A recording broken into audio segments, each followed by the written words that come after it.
I want to come back to my question because you haven't answered it. So let me come back to the question. As a business owner, what the heck are we going to do as business owners with these various labor shortages? And what I mean by that is the labor market is very tight.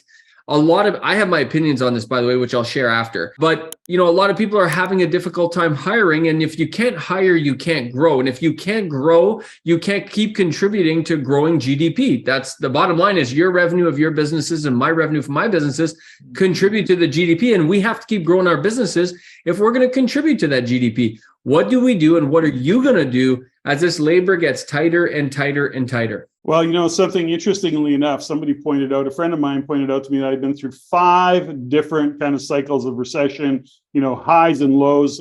Coming from Alberta, I realized what labor shortages can look like when times get like they are today, where unemployment is very, very low. I've said many, many times, JG, is that, this 5.1, 5.2, 5.3, as much as that speaks to, what seemingly is low, well, it's low unemployment. You'd think that's a good thing. It's not a good thing. And it's not a good thing for a number of reasons, not the least of which is, for example, manufacturing. They can't produce because they can't get the labor to fill. Construction, it's slowed down, but even if they were, and if it was even back to where it was, they couldn't keep up. They weren't keeping up. Now, then we look at, services, and even in the retail industry, guess what? You can't get people in. This is not a healthy unemployment rate. So I know we're a little bit ahead of in a conversation we wanted to have, but one of the things that Tip Macklem has said in the past is that we need to see unemployment go up. We need to see it, go to 5.5% and 6%. He's saying we need to soften this employment market, which I 100% agree. What are we going to do as business owners? There's not much we can do. We do the best we can. We say, well, we'll pay you more money. That sometimes works, but not always. Working conditions become a big issue. By the way, that's how inflation becomes a permanent problem, is what you just said right there. Yeah. But here's the fundamental about it is around unemployment, low unemployment. Aside from people get wages, there's working conditions, and there is nothing fun about working in conditions where you're short-staffed, you can't complete tasks that you're set out to do, and there's a constant churn of people on your team. Those are not fun conditions to work in, and I know some are experiencing that already, and they could actually get worse. So the point of it is that, when it comes to managing costs, we actually do need unemployment to, I guess, go higher, as in we need it to get up into that 6% range. That's what I recognize as a healthy unemployment rate.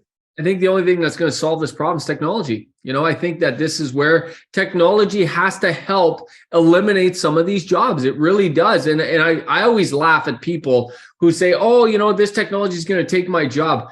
Geez, Louise, you can have any friggin' job you want nowadays. We need technology to help us with the shortages. Forget taking people's jobs. We need the technology to replace some of these menial jobs so we can move people up in the brackets of income by them getting better jobs. That's what I think. I mean, you're not wrong. I mean, you're opening up a bigger conversation we don't have time for. But at the end, and I don't disagree with you, by the way. But again, some of the labor that we come in, so we can be far more robust with services.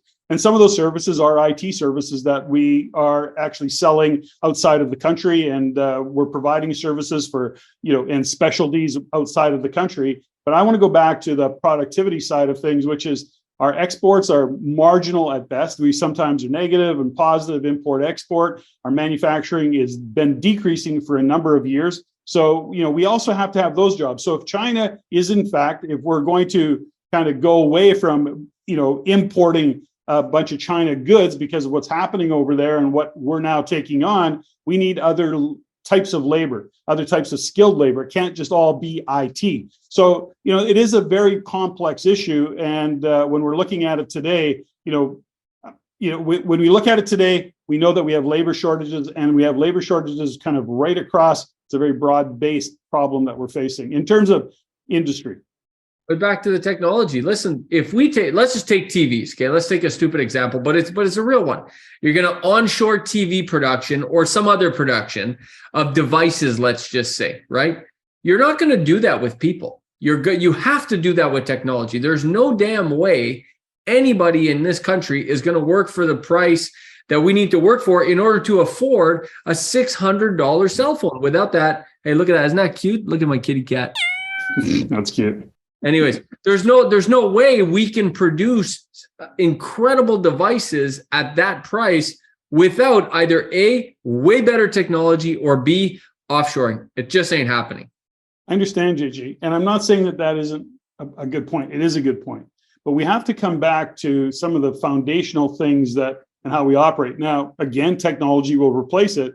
But I tell you what, if you own a hotel or if you're a part of a hotel chain, you can't get people to look after your hotel room. What's normal now is, no, we're not making up your room. You know, you're going to look after yourself. We're going to charge you the same, but no, we're not going to change the sheets. We're not going to make your beds. We're not going to have a night turn down. Like these are all labor shortage issues. And as much as technology might roll up to your door with lunch you ordered, the room service you ordered, that isn't turning down your bed and washing your sheets. So it does happen. There are robots in hotels now. It does. Yeah, there is 100%. I know it is. Yeah, I'm not kidding. So